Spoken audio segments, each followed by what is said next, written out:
আজকের গল্প পণ্ডিত মূর্খ আরও চারজন। বিস্তর লেখাপড়া শিখে বিদ্যা দিগ্গজ হয়েছে, কিন্তু চলনে বলনে বিদ্যার লেশ নেই। এমনি ধারা বিদ্বানরাই হলো মূর্খ পণ্ডিত। আর কি পণ্ডিত মূর্খ যাকে বলে। চার ব্রাহ্মণ যুবক, তারা আবার পরস্পরের বন্ধু।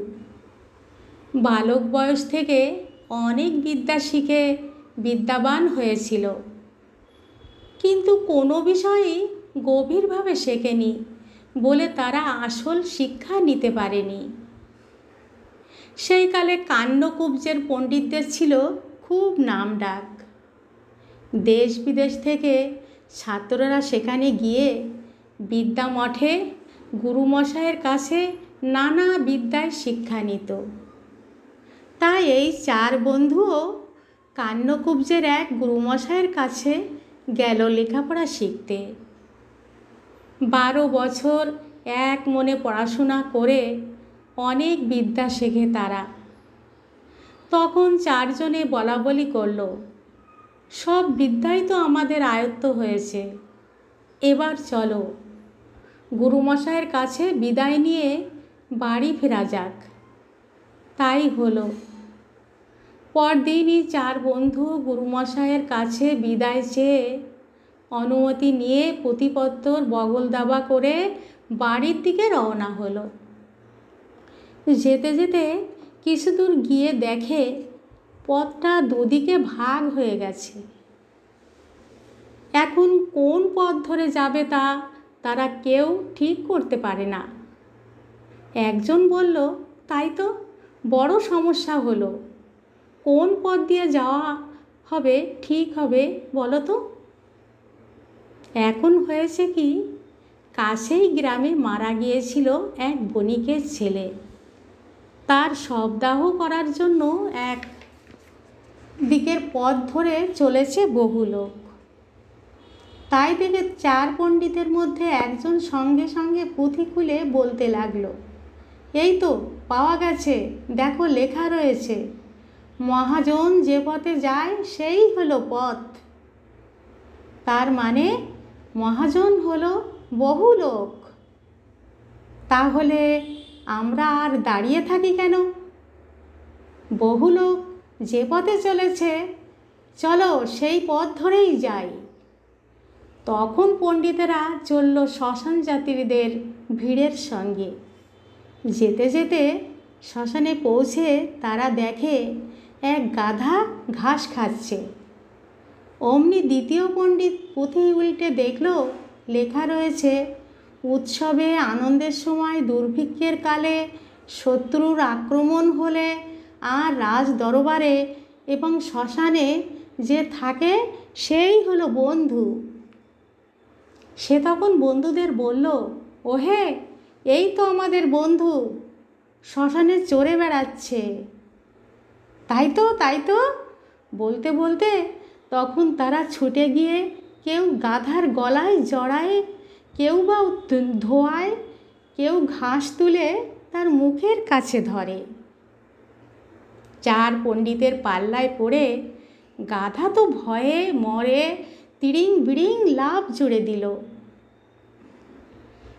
এমন সময় পথে দেখা গেল একটা উট, লম্বা লম্বা পা ফেলে হেঁটে চলেছে।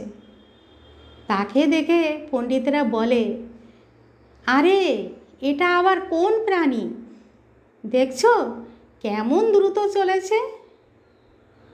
তখন তৃতীয় পণ্ডিত ঝটিতি পুঁথি খুলে দেখে বলতে লাগলো, দেখো লেখা রয়েছে, ধর্মের গতি তড়িৎ, সঠিক অর্থ ধর্ম কাজ করতে হয় তৎক্ষণাৎ, মানে হলো ধর্ম চলে তাড়াতাড়ি। তাহলে এই প্রাণেই তো ধর্ম। চতুর্থ পণ্ডিত পুঁথির পাতা ওল্টাচ্ছিল। সে বলে উঠল, এই তো পেয়েছি, দেখো লেখা রয়েছে, ইষ্টকে ধর্মের সঙ্গে যুক্ত করবে, সঠিক অর্থ প্রিয় কাজ ধর্মের সঙ্গে যুক্ত করবে, অথবা প্রিয় বস্তু ধর্মপথে ব্যয় করবে। সে বন্ধুদের শাস্ত্রের কথার অর্থ বুঝিয়ে দিয়ে বলল, তাহলে দেখো, ইষ্ট মানে হলো আত্মীয় বা বন্ধু। বন্ধুকে তাহলে ধর্মের সঙ্গে যুক্ত করে দিতে হয়। চলো।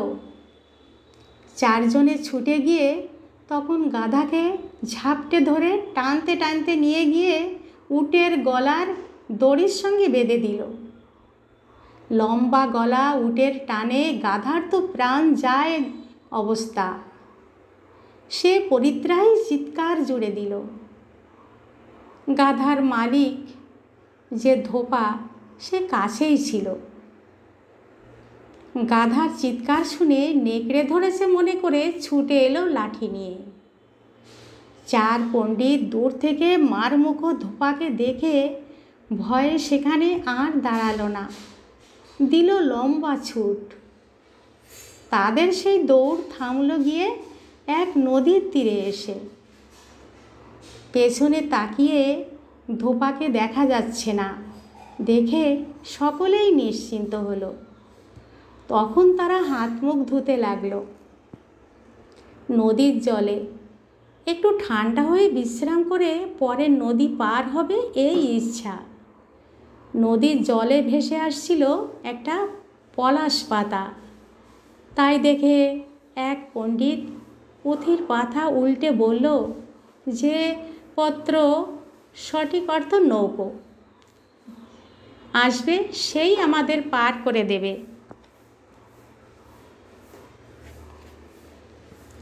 তারপর পাতাটা কাছাকাছি এলে সে বলল, এই তো পত্র এসেছে, আর দেরি করি কেন? বলেই সে এক ঝাঁপ মেরে পড়ল পাতার ওপর, আর পড়তেই ভেসে যেতে লাগলো নদীর স্রোতে।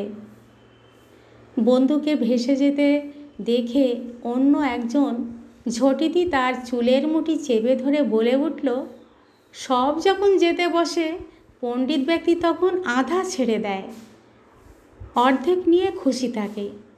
তাহলে বন্ধুর সবটা কেন আমি হারাই?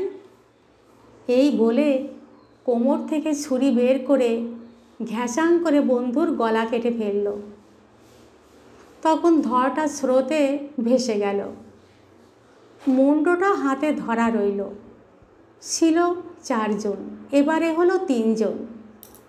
তারা আর নদী পার না হয়ে উল্টো মুখে হাঁটতে শুরু করলো। যেতে যেতে তারা পৌঁছলো এক গ্রামে। পুঁথিপত্র বগলে তিন পণ্ডিত দেখে গ্রামের লোক তাদের খুব খাতির করলো। তারপর নিমন্ত্রণ করে একজনকে এক এক বাড়িতে নিয়ে গেল। নিয়ে একজনকে খেতে দিল ঘি চিনি মেশানো সিমই। তা দেখে নেড়েচেড়ে ভেবেচিন্তে পণ্ডিত বলল, এ তো দেখছি লম্বা লম্বা সুতোর মতো। পুঁথিতে পড়েছি দীর্ঘসূত্রী, সঠিক অর্থ অলস গেত মরে। সর্বনাশ, এ খেলে তো নির্ঘাত মরণ। সে তক্ষুনি খাওয়া ছেড়ে উঠে চলে গেল। ওদিকে দ্বিতীয়জনকে খেতে দিয়েছে আটার তৈরি ছড়ানো পাতলা মণ্ড। তাই দেখেই পণ্ডিতের পুঁথির কথা মনে পড়ে গেল। বড় বেশি ছড়ানো যা, তা কখনো আয়ু বাড়ায় না। তার আর খাওয়া হলো না। পাত থেকে উঠে সেও চলে গেল। তৃতীয় পণ্ডিত যে বাড়িতে গিয়েছিল, সেখানে তাকে খেতে দিল চাল আর মাসকলাইয়ের গুঁড়ো মিশিয়ে তৈরি একরকম পিঠে। তার গায়ে ছোট ছোট অসংখ্য ফুটো। এভাবেই তৈরি হয় পিঠে। পণ্ডিত তো ওই ফুটো দেখেই হাত গুটিয়ে উঠে দাঁড়ালো। তার মনে পড়ে গেল পুঁথিতে পড়েছে, অনেক ছিদ্র, আসল অর্থ দুর্বল স্থান, যার বিপদ বাড়ে তার। বিপদে পড়ার ভয়ে বেচারা পণ্ডিতের আর খাওয়া হলো না।